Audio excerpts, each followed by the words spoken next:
आषाढ़ मास के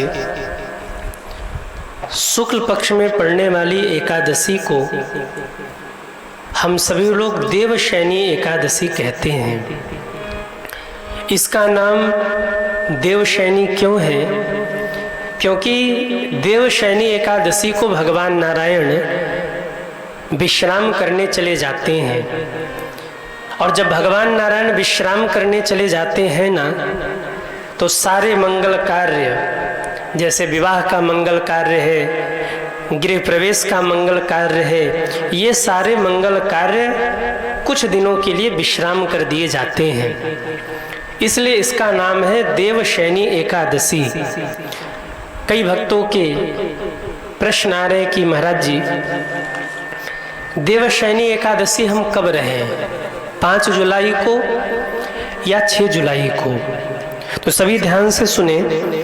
देवशयनी एकादशी का आरंभ 5 जुलाई को सायं 7 बजे हो रहा है। ये तिथि 6 जुलाई को रात्रि के 9:15 तक रहने वाली है, और हमारे यहाँ उदया तिथि से किसी भी तिथि का मान्य होता है। इसलिए ये देवशयनी एकादशी 6 जुलाई को ही मान्य होगी। आप सभी को 6 जुलाई को ही देवशयनी एकादशी का व्रत रहना है। इसका पारण 7 जुलाई को सुबह में, सभी ध्यान से सुने, इसका पारण जो आप 6 जुलाई को देवशयनी एकादशी रह रहे हैं, इसका पारण 7 जुलाई को सुबह में 5:34 से 8:44 तक आपको इस व्रत का पारण करना है। ऐसी मान्यता है कि जो एकादशी का व्रत रहते हैं, अगर उनके मुख का दर्शन भी कर लिया जाए तो जीव के पाप कम हो जाते हैं। जो एकादशी का व्रत रहता है उसके सारे पाप भगवान नारायण नष्ट कर देते हैं।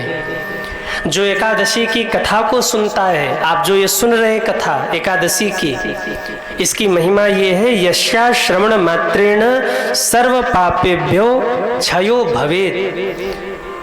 अगर कोई एकादशी की कथा को सुन ले तो भगवान नारायण उसके सारे पापों को नष्ट कर देते हैं।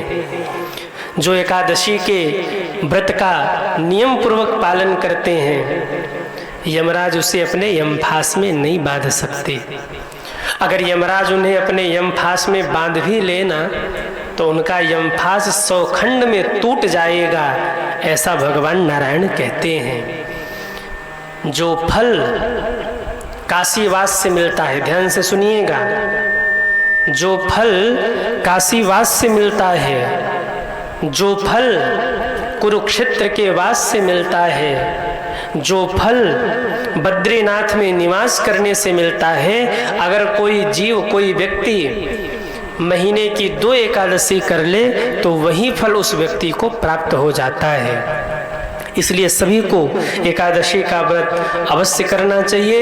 ये व्रत ही है, ये अनुष्ठान ही है जिन्होंने लोगों को बचाया है। शास्त्र कहते हैं कि अगर ये व्रत नहीं होते ना तो जीव का मानव जन्म नहीं होता, धरती से मानवों की हानि हो जाती, क्योंकि जीव इतना पाप करता है कि वो मानव बन ही न पाए। लेकिन ये व्रत ही है, ये अनुष्ठान ही है, ये धर्म ही है जिसने लोगों को संभाल करके रखा है। तो आप सभी एकादशी का व्रत अवश्य करें। ऐसी मान्यता है कि एकादशी के दिन जो आंवले के वृक्ष के नीचे दीप जलाता है ना, भगवान की बड़ी कृपा उनके ऊपर बरसती है।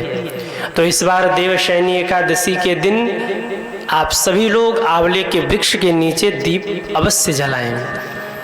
इसकी विधि क्या है? देवशयनी एकादशी आपको रहना कैसे है?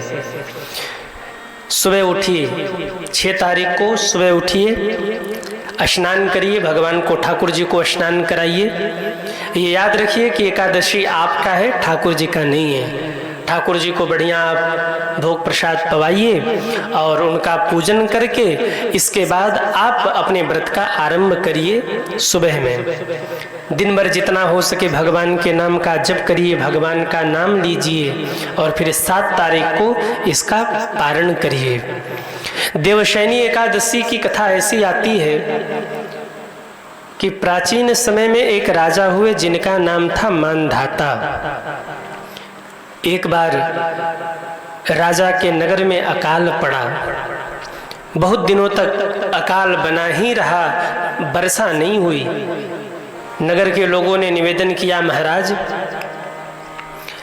अकाल पड़ा है, नगर में हाहाकार है, सब लोग भूख प्यास से मर रहे हैं, आप कोई उपाय हो तो करिए, क्यों अकाल पड़ा है। राजा मानधाता ने विचार किया, अगर नगर में अकाल पड़ा है इसका मतलब राजा से कोई अपराध हुआ है।